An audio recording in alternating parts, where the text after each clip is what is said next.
Walang araw sa ating lahat mga kapatid. Ako muli si Aidan Bernales ng Batch 3 at ito ang akong daily devotion. At ngayong araw ay pag-uusapan natin ay kung bakit ikaw na dapat ang pinakamasaya o special grace. At ang ating Bible verse ay mula sa 2 Timothy chapter 1 verse 9.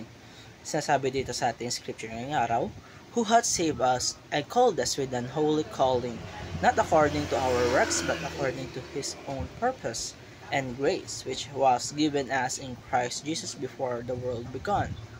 O kaya mga kapatid, ang pinag-uusapan natin ngayon ay tinatawag na special grace.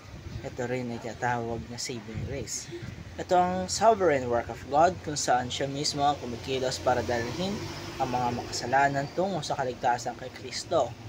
Unlike sa common grace na ibinibigay niya sa lahat ng tao, yung ulan, hangin, pagkakataon na binigay niya sa atin ay isang special grace o effectual at particular. Ibig sabihin nito, ito ay para lamang sa mga tinatawag at pinili niya para sa tunay na pananampalataya. Hindi ito nakukuha dahil magaling tayo, hindi ito binibigay dahil mabait tayo. Ito ay galing lamang sa eternal love at covenant mercy ng Panginoon sa pamagitan ni Kristo.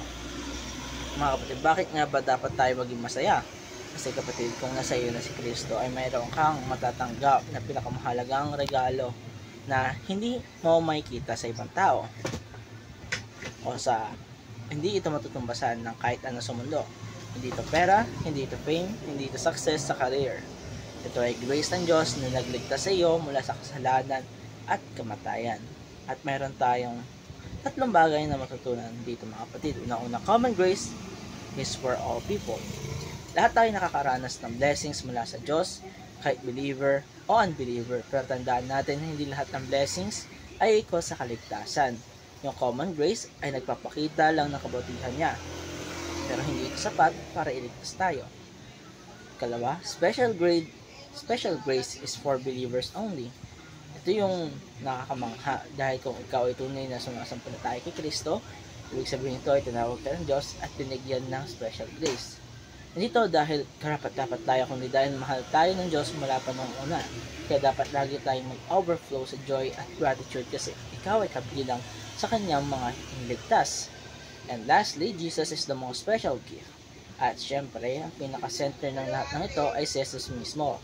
Siya ang kalooban ng Diyos para sa ating kaligtasan. Kung mayroon kang Kristo sa buhay mo, ay mayroon ka ng lahat. Siya ang dahilan kung bakit tayo dapat maging pinakamasaya sa lahat ng tao. At ito tatapos ang aking daily devotion. Maraming salamat sa panonood.